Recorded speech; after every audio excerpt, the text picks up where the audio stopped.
Good morning बच्चों, मैं कुलदीप मिश्रा, आपके हिंदी सब्जेक्ट का टीचर। आज हम लोग क्लास 6 का जो दूसरा लेसन है, क्लास 6 के हिंदी सब्जेक्ट का जो दूसरा लेसन है, जिसका नाम ईदगाह है,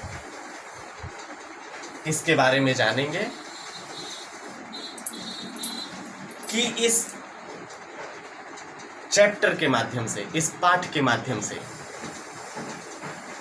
इस कहानी के जो लेखक हैं मुंशी प्रेमचंद जी, वो क्या संदेश देने का प्रयास किए हैं। इस ईदगाह नामक कहानी के जो लेखक हैं मुंशी प्रेमचंद जी, इस कहानी के माध्यम से उन्होंने बचपन को बड़े ही ईमानदारी के साथ प्रस्तुत किया है। साथ ही इस ईदगाह नामक पाठ के माध्यम से मुंशी प्रेमचंद जी ने एक माँ के स्वरूप का बहुत ही सुंदर वर्णन किया है।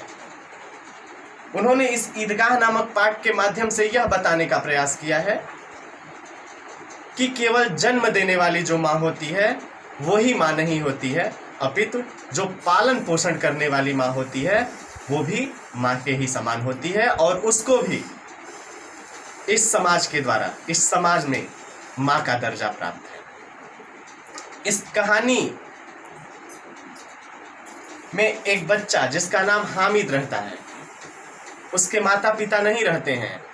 माता पिता के न रहने के कारण जो उसकी बूढ़ी दादी रहती है, जिसका नाम अमीना है, वो उसका पालन पोषण करती है। अमीना केवल पाठ के प्रारंभ और पाठ के अंत में आती है, फिर भी वह इस कहानी की नायिका है। तो इस पाठ का सारांश हम जानेंगे।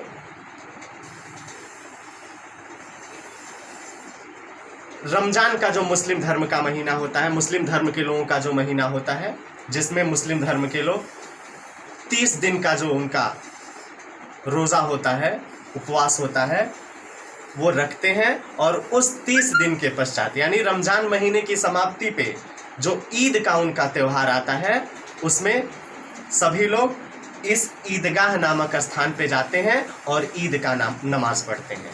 जैसा ही कि इस चैप्टर का नाम है ईदगाह। ईदगाह वह स्थान होता है जहाँ पे मुस्लिम धर्म के लोग रमजान महीने की समाप्ति पे ईद का नमाज पढ़ने के लिए एकत्रित होते हैं और ईद का नमाज पढ़ते हैं।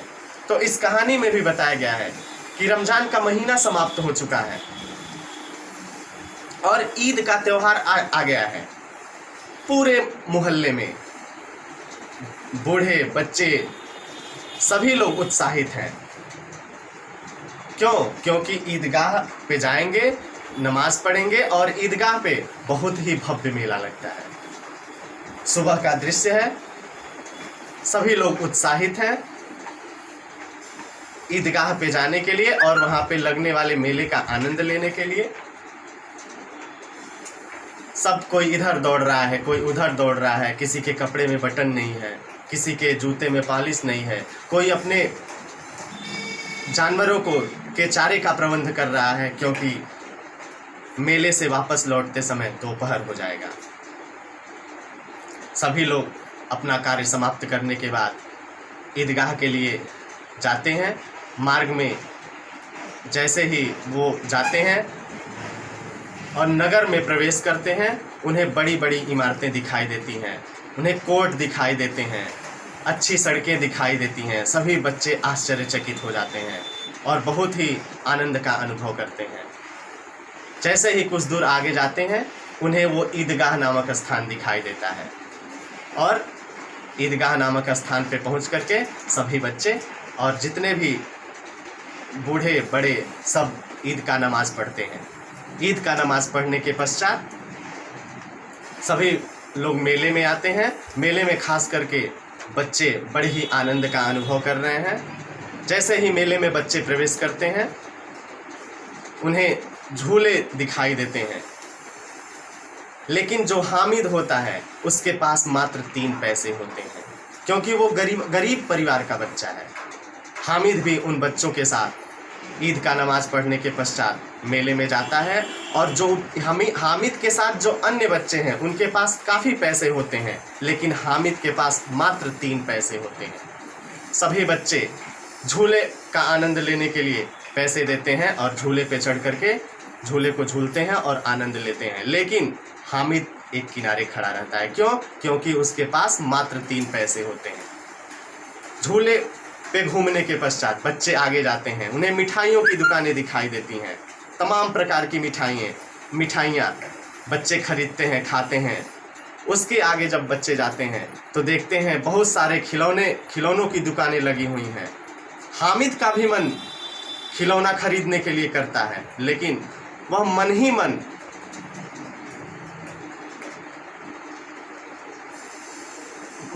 वह अपने मन को समझाता है कि ये जो खिलौने हैं अगर मैं अपने पैसे से खरीदता हूँ तो कुछ ही क्षण पश्चात वह टूट जाएंगे और पैसा बेकार हो जाएगा। वह अपने मन को समझाता है, उसका मन कहता है कि मैं ये खरीदूं, फिर भी वह अपने मन को समझा लेता है। इन सब के बाद बच्चे कुछ और आगे बढ़ते हैं तो वहाँ उन्हें लोहे की दुकानें दिखाई देती हैं।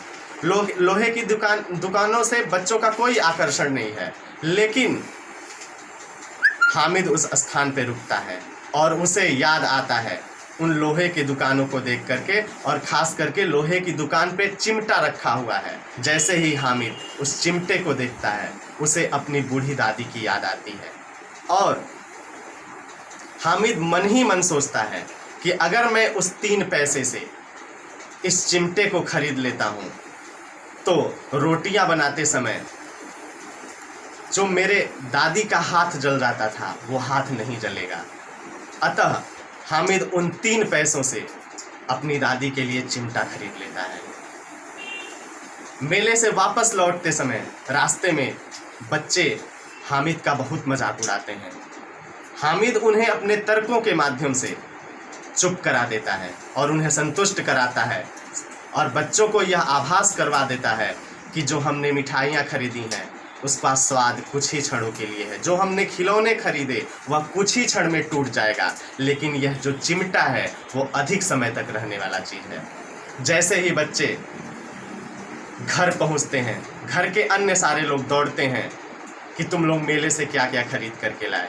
बच्चे अपने खिलौनों को दिखाते हैं, मिठाइयों को दिखाते हैं, लेकिन हामिद जैसे ही अपनी दादी के पास पहुंचता है और उसकी दादी पूछती है कि तुमने क्या खरीदा, हामिद वह चिमटा दिखाता है। उसकी दादी पहले तो मन ही मन बहुत नाराज होती हैं और कहती हैं कितना मूर्ख बच्चा है कि खिलौने खरीदने के बजाय, मिठाइयाँ खरीदने के बजाय वह इन लोहे के चिमटे को खरीद करके लाया है। लेकिन हामिद अपनी दादी को समझाता है कि दादी यह जो खिलौने हैं वो क्षण भर के लिए हैं, जैसे ही किसी चीज़ से टकराएगा वह टूट जाएगा, लेकिन यह जो चिमटा है वो अधिक समय तक चलने वाला चीज़ है। और जैसे ही मेले में मैंने चिमटा देखा मुझे तुम्हारी याद आई, मुझे वो समय याद आया जब मैं तुमको तवे से रोटियां उलाटते हुए देखता था जब तुम्हारे हाथ जल जाते थे। दादी मन ही मन बहुत प्रसन्न होती हैं और हामिद के इस बुद्धि का, उस विचार को लेकर के वो आश्चर्य में पड़ जाती हैं और कहती हैं कि इतना छोटा बालक जिसके खेलने का समय है, अन्य बालक रहते तो मिठाइयाँ खरीदते, खिलौने खरीदते, लेकिन यह मिठाइयाँ और खिलौने न खरीदने के बजाय चिमटा खरीदता है। दादी मन ही मन हामिद को बहुत ही आशीर्वाद देती हैं। तो इस कहानी के माध्यम से हम लोग देखें कि मुंशी प्रेमचंद जी ने एक बच्चे की बचपना को बड़े ही ईमानदारी के साथ प्रस्तुत किया है। साथ ही हामिद के माता पिता नहीं रहते हैं, जिसके कारण उसकी बूढ़ी दादी उसका पालन पोषण की रहती हैं और वह पालन पोषण करने के नाते वह अपनी बूढ़ी दादी को माँ से अधिक स्नेह देता है, माँ से अधिक प्रेम देता है और मेले में झूले न झूलने के बजाय, मिठाइयाँ न खरीदने के बजाय, खिलौने न खरीदने के बजाय दादी के लिए चिमटे खरीदता है। तो आज के लिए बस इतना ही। आगे हम लोग जब ईदगाह नामक पाठ को विस्तार से पढ़ेंगे तो और जानने का प्रयास करेंगे। धन्यवाद।